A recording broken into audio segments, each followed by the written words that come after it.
और ये संस्कृत के ज्ञाता महामंडलेश्वर विद्वान कहाँ थे, न कख भी ना पता हमारे सिलेबस का, हमारे सदग्रंथों का पता नहीं। अब आपको दिखाते हैं, सबसे पहले देवी भागवत दिखाते हैं। अब देखिएगा, श्रीमद् देवी भागवत यानी देवी पुराण, गीता प्रेस गोरखपुर से प्रकाशित है। ये संपादक है हनुमान प्रसाद पोदार, चिमनलाल गोस्वामी।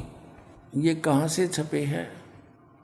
प्रकाशक एवं मुद्रक है गीता प्रेस गोरखपुर, गोविंद भवन कार्यालय कोलकाता का संस्थान, ये यहाँ से छपा है।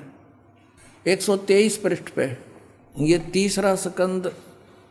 यहाँ पर भगवान विष्णु अपनी माता दुर्गा की महिमा स्तुति कर रहे हैं। तुम शुद्ध स्वरूपा हो, यह सारा संसार तुम्ही से उद्भासित हो रहा है। मैं ब्रह्मा और शंकर हम सभी तुम्हारी कृपा से विद्यमान हैं। हमारा आविर्भाव जन्म, आविर्भाव माने जन्म, तिरोभाव माने मृत्यु हुआ करता है। केवल तुम ही नित्य हो, जगत जननी हो, प्रकृति और सनातनी देवी हो। प्रकृति दुर्गा को कहते हैं, ये स्पष्ट लिखा है।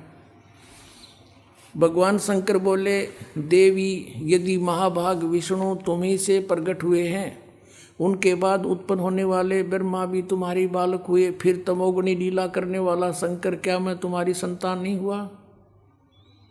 अर्थात मुझे भी उत्पन्न करने वाली तुम ही हो। शिवे, संपूर्ण संसार की सृष्टि करने में तुम बड़ी चतुर हो। इस संसार की सृष्टि, स्थिति और संहार में तुम्हारे गुण सदा समर्थ हैं। उन्हीं तीनों गुणों से उत्पन्न हम ब्रह्मा, विष्णु एवं शंकर नियमानुसार कार्य में तत्पर रहते हैं। अब आप जी ने ये पवित्र श्री देवी भागवत देखा।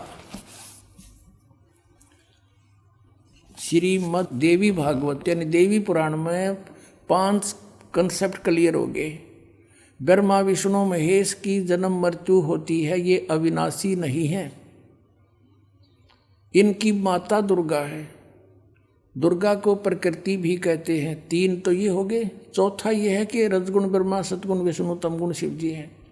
और 5वां ये हो गया कि ये ब्रह्मा विष्णु महेश केवल वर्क डन ही दे सकते हैं, ये किसी का संकट निवारण नहीं कर सकते। जैसा जिसका कर्म है वैसा ही देंगे, पुण्य भी पाप भी। केवल परम अक्षर ब्रह्म सतपुरुष कबीर साहब वो परमात्मा है जो हमारे भाग्य के लेखों को बदल सकते हैं, बुरों को। अब देखो, यदि कबीर सागर को अकेले को पढ़ा कर आपको सुनाता तो कोई विश्वास नहीं लाता। अब आपके समक्ष जो 600 वर्ष पहले भगवान बोल कर गए थे वो वचन, आज सदग्रंथों ने उनको सेकंड किया, समर्थन दिया। तो इससे पुण्यात्माओं बहुत आसान हो गया आपको भगवान को पहचानना, जिसको ये अशिक्षित अज्ञानी कहा करते थे।